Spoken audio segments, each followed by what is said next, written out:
Ruffy in the Riverside is a retro-inspired collectathon starring Ruffy, a special magic bear with the ability to swap objects on command. He mostly uses this gift to help the villagers with goodwill and intentions through the swapping of artwork at a local art gallery, but suddenly finds himself drawn into a quest to save the world. When an ancient evil awakens and threatens to bring ruin using the powers of the great marbles scattered throughout the world to destroy the world core, Ruffy sets out to stop this calamity and to restore peace, joined by his friends in a world that is as weird as it is charming. It draws a lot of inspiration from the earlier days of Rareware and Nintendo's seal of approval. However, I cannot say that it executes that well as much as I tried to enjoy the adventure. So let's be brutally honest here, as we always are. When a story is originally written in German and then translated to English, or really from any other language, a lot of its references, charm, and humor tend to falter. You just don't get the same ring to it. The story here isn't poor, but it lacks a clear beginning, middle, and ending, due to the errors in some of the lines and the complete lack in others, ultimately leaving you on a cliffhanger that may or may not lead to a future installment. It's a very confusing plot twist story, jumping from one part to the next, which makes it hard to keep up, since it leans heavily into being weird for the sake of it,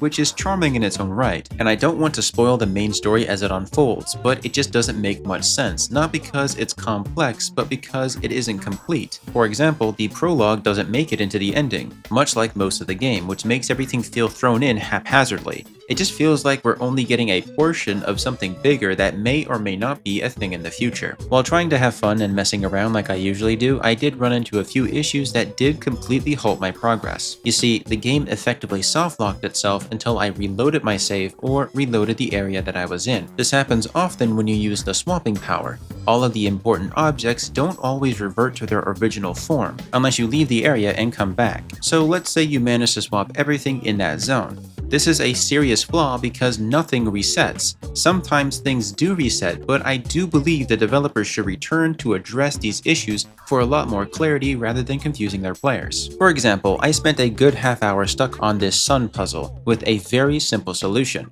but because I had already changed the entire area to one color with my chaotic way of experiencing video games, I had erased the original color that I needed to progress. While all the other colors in that zone were able to be reacquired, this one was not, so I was lost until I ran back the footage. Another problem for me was the inconsistency with backtracking, overworld traversal, teleportation, and the overall pacing. Very early on in the game, you're going to be walking everywhere with no fast travel or movement options to make it smoother or rather less tedious. And because there aren't many side quests that feel interesting enough or rewarding enough to distract you, most of this gameplay is going to boil down to simply aiming, swapping something, and then moving on. The problem is that the game doesn't effectively teach you how to travel. Early on, it drops a purple portal in front of you without any explanation after completing a quest that is bound to not teleport you to your location. There are also these gates in town that serve as portals to different sections of the world, but without any clear guidance, it is easy to miss them and end up walking everywhere.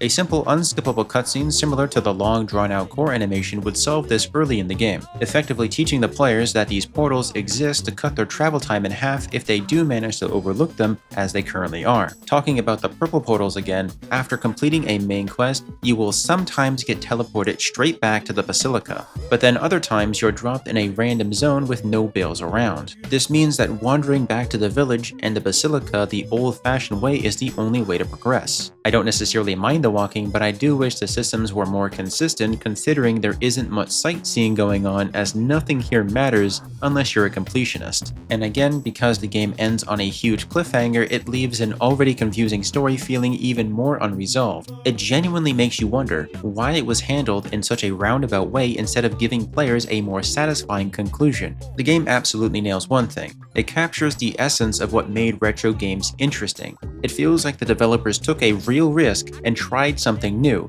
much like a lot of the older games used to do before the rise of copycats and the recycling of assets and ideas. It's not just a reskin or a collection of reused assets, because I really appreciated the subtle throwbacks to the titles like Ocarina of Time, Majora's Mask, and even Banjo-Kazooie. You can see them as clear as day, and it was a welcome surprise that produced a lot of joy for me. What's even more fun is the game's weird and often wacky tone that carries over into its soundtrack. While there may not be many tracks, the ones that exist have this aura around them, giving off the sensations of an early 2000s garage band. A little aimless, kind of mumbly, yet strangely catchy. It has this way of encouraging you to try to sing along, even though you have no idea what they're saying. so it ends up being your own little mumble rendition. It works perfectly, though I really would like to know what the lyrics were. It's hard to pinpoint the gameplay.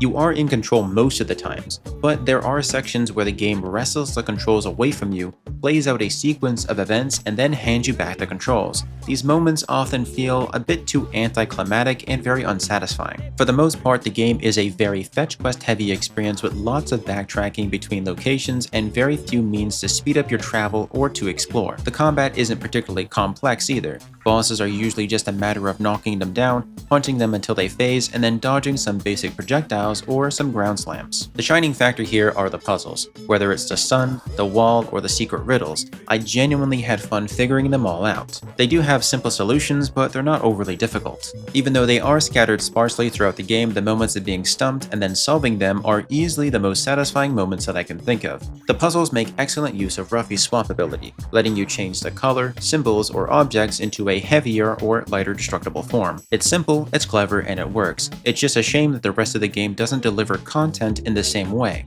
I found myself drawn into these puzzles, wanting to solve more of them while gradually putting the story and other gameplay elements and minigames on the back burner up until I finished the game. For around $25, you're getting a world built of passion, charmingly weird characters, and a somewhat short adventure that offers around 6 to 7 hours of content. I do believe that the game features many unsatisfying elements, but does include some neat puzzles scattered throughout. But at the end of the day, I didn't exactly have fun, but I also didn't exactly not have fun. The highs and lows of the game balance each other out, leaving me with a feeling that it was just alright. It sure as hell is not going to become the next Spyro, Crash Bandicoot, or any of the other classic collectathons, but it still had its fair share of moments, even if it did feel quite confusing at times. One big plus is that the game still offers a demo, so if you are unsure, you have every opportunity to try it out for yourself and see if it's something that you'd be interested in picking up. Until then, I guess we just have to wait and see if there's going to be a sequel in the future to dig more into the story, and if that's the case, then hopefully it's better structured and not just thrown together.